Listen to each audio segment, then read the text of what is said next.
Romans chapter, babasahin po natin ang Romans chapter 10, ang verse po ay 14, mga kapatid, sapagkat lagi po itong nakakaligtaan, no?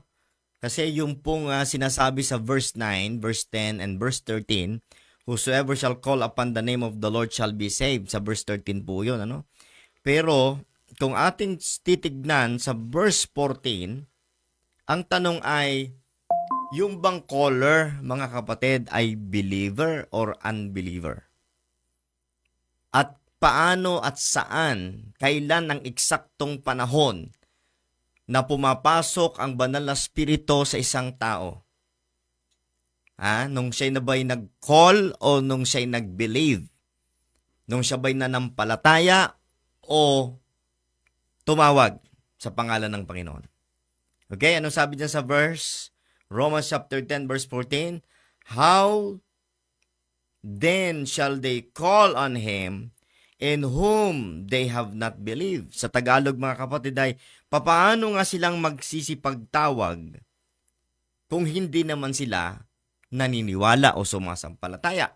So maliwanag, dinidefine, mga kapatid, ng verse 14 na mananampalataya na po ang tumatawag. Mananampalataya na po ang tumatawag.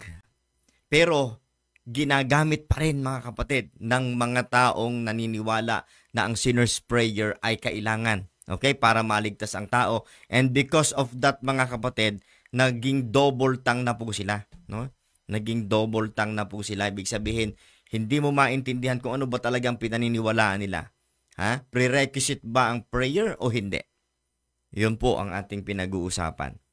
Foundation, mga kapatid, sapagkat inaalam natin kung yung bang caller, yung bang tumatawag sa pangalan ng Panginoon ay unbeliever o believer. Sapagkat sinasabi nila na hindi ka maliligtas pag hindi ka nag-pray, sapagkat sabi doon, whosoever shall call upon the name of the Lord shall be saved. So future daw, future ka. Tama naman, future. Nasa future tense. Pag tumawag ka sa pangalan ng Panginoon, ikaw ay maliligtas. Pero, ang tanong, yan ba'y kaligtasan ng kaluluwa? O anong kaligtasan yan? Tinuro ko na sa inyo kahapon na may 3 uri ng kaligtasang sa Bible. Hindi po lahat ng salitang salvation sa Bible ay tumutukoy, mga kapatid, sa kaligtasan po ng kaluluwa. Okay? Kaya hindi pwedeng maging conflict ang salita ng Diyos. Ano po? So, nandiyan na ba?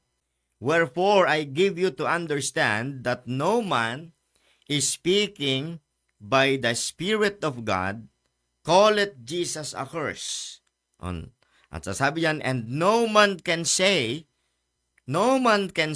that Jesus is the Lord, or yan po yung pag-call upon the name of the Lord, okay? No man can say or confess, mga kapatid, that Jesus is the Lord, but by the Holy Ghost. So malinaw po dito na mayroon na pong Holy Ghost. Pinasukan na po ng banal na spirito bago po siya makapag-utter ng tamang prayer ng pagpupuri at pagsamba sa Diyos. Sa makatuwid, hindi po requirement ang prayer sa kaligtasan po ng kaluluwa. Okay? Galatians 4:6. Sige. Galatians chapter 4 verse 6. Bago pumasok ang banal na spirito, dapat mag-pray muna.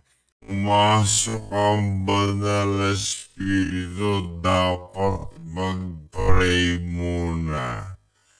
Okay? The spirit of pisan, na iba kundi yung spirit.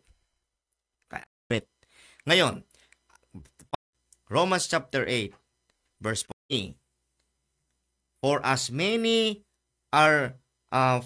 many as are led by the Spirit of God, they are the sons of God. Okay? Pag nililid ka daw ng Spirit of God, ikaw ay sons of God. Sabi ng Bible, for ye have not received the spirit of bondage again to fear, Abba, Father. Romans 10:13, that whosoever shall call upon the name of the Lord ay may kinalaman sa context nito. At ang context nito, mga kapatid, ay national salvation. Anong sabi ni Apostol Pablo? Brethren, my heart's desire and prayer to God for Israel is that they might be saved. Okay? So, national salvation, pagpasok nila sa millennial kingdom, mga kapatid. Okay? Kaya, mayroon pong higit sa isang kaligtasang tinutukoy sa Romans chapter 10. Sapagkat believer na po ang caller. Believer na po ang caller. Sabi sa 14, paano silang tatawag kung hindi naman sila sumasampalataya? Okay? So mga kapatid, yan, Romans chapter 4 verse 5. But,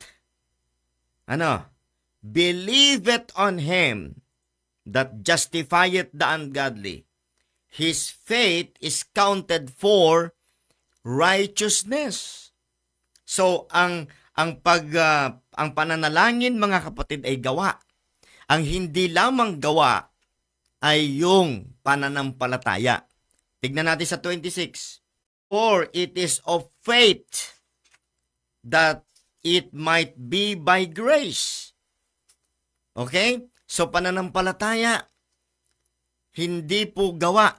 Magkataliwas po yung dalawang yon, mga kapatid. Dito ay ipapakita ko po muli, mga kapatid, what is the sinner's prayer? Sino po ang nag-define ng sinner's prayer? Siyempre, yung mga gumagamit nito. Depende sa kung paano nila ito tinatanggap, mga kapatid, at makikita ninyo sa kanilang paliwanag kung gaano ito kaimportante. Okay? Is a prayer one would say to repent from sins.